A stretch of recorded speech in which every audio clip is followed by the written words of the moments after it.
बैठक होती। सर, आगामी निवडणुकीच्या पार्श्वभूमीवर काही अहवाल मागवण्याचा प्रयत्न असेल का? कारण निवडणुका काही दिवसातच यायला आहेत, तयारी कशा पद्धतीने यायला आहेत? हा कुठचं मराठी येणार आहेत? अरे एका प्रश्नाचं उत्तर देऊ दे रे। निवडणुका थोड्याच दिवसात आहेत। निवडणुकांच्या दृष्टिकोनातूनच आत्ताची आमची पक्षांतर्गत बैठक होती।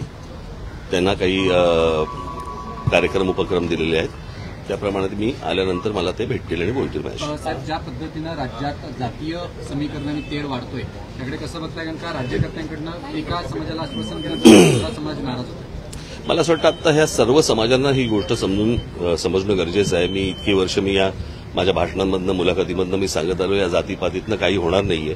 हे सगळे पुढारी हे जातीपातीमध्ये द्वेष पसरवून फक्त मतं हातात घेतील आणि बोळसटपणे हे मतं देतील देखील, पण हे त्यांच्या पुढच्या येणाऱ्या पिढ्या, म्हणजे मी काल तर ते एक कोणीतरी मला क्लिप पाठवली, त्याच्यामध्ये लहान लहान मुलं जातीवरनं बोलतात एकमेकांशी, आणि हा इशारा हे कधी बोललो होतो मी की हे सगळं शाळा कॉलेजपर्यंत जाणार हे प्रकरण, कळलं का? हे विष असं महाराष्ट्रामध्ये कधी नव्हतं। मला असं वाटतं हे जे जातीपातीचं विष घालवणारी जी लोक आहेत, महाराष्ट्राने यांना दूर ठेवलं पाहिजे।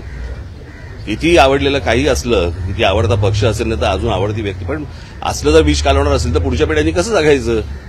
काय होणार महाराष्ट्राचं? आणि मी नेहमी सांगत आलो की जे उत्तर प्रदेश बिहारमध्ये ज्या प्रकारे सगळ्या गोष्टी सुरू आहेत तसं महाराष्ट्रात उद्या सुरू होईल, खून खराबही होतील याच्यावरनं।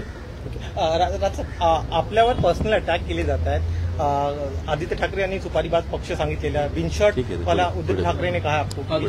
या सगळ्या पार्श्वभूमीवर जातीपातीचंच विचारायचं होतं, पण दुसरा प्रश्न असा आहे की आपण जी बैठक घेतो विधानसभेसाठी आपण काय तयारी करत आहात? किती जागा लढण्याची शक्यता? आत्ता सांगू, सगळं आत्ता सांगून टाकू। तुम्ही या पार्श्वभूमीवरती दौरा वगैरे करणार का राज्याचा? कारण का मी जुलैमध्ये माझा महाराष्ट्र दौरा सुरू होईल, जुलै मिडमध्ये, आणि त्याला भेटूच सगळेजण आपण। सर, आगामी विधानसभेसाठी महाराष्ट्राच्या दृष्टिकोनातून महाराष्ट्राच्या विकासाचे अनेक मुद्दे जे आहेत, जे आताही हायलाईट केले जात नाही, या मुद्द्यांना धरून आगामी निवडणुकीमध्ये उतरण्याचं प्लॅन असेल का?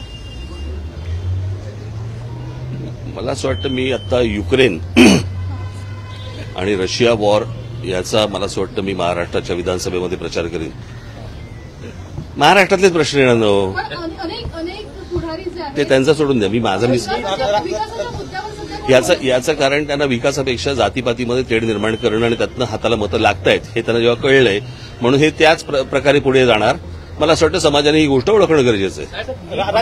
लोकसभा निवडणूक विधानसभा लढणार आत्ताच सांगू। लोकसभा चुनाव में आपने जहां प्रचार किया था, मुख्यमंत्र्यांनी कसं विधान केलंय की काही लोकांना बांबू लावायची गरज आहे, लावा म्हणा। साहेब लोकसभा